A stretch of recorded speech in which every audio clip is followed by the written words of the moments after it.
So, brother Yusuf from Ireland is asking about Uber Deliver or Uber Food, which is a service.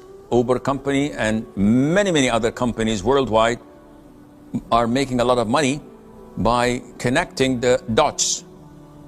An end user who's interested in buying food and a delivery person who is a freelance working on his own terms and free time, and they get a percentage.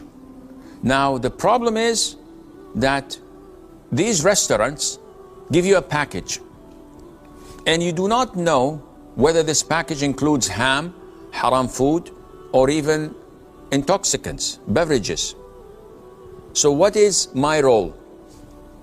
Basically and generally speaking, if you don't know what's inside and there is a possibility of being halal and haram, the default is it's halal. Like a postman's job.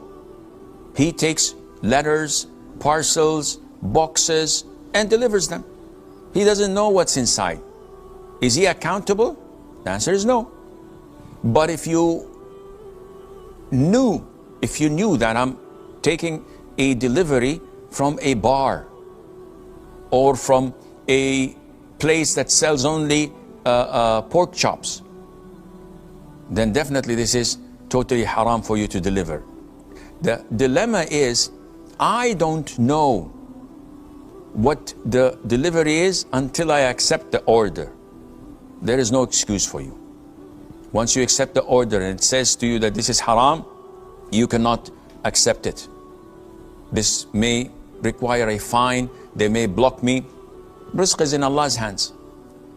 You cannot assist on haram, as Allah Azza wa Jal mentioned in chapter 5, Surah Al-Ma'idah, وَتَعَاوَنُوا عَلَى الْبِرِّ وَالتَّقْوَى وَلَا تَعَاوَنُوا عَلَى الْإِثْمِ وَالْعُدْوَانِ. Collaborate on righteousness and virtue and do not collaborate on vice and transgression, and Allah knows best.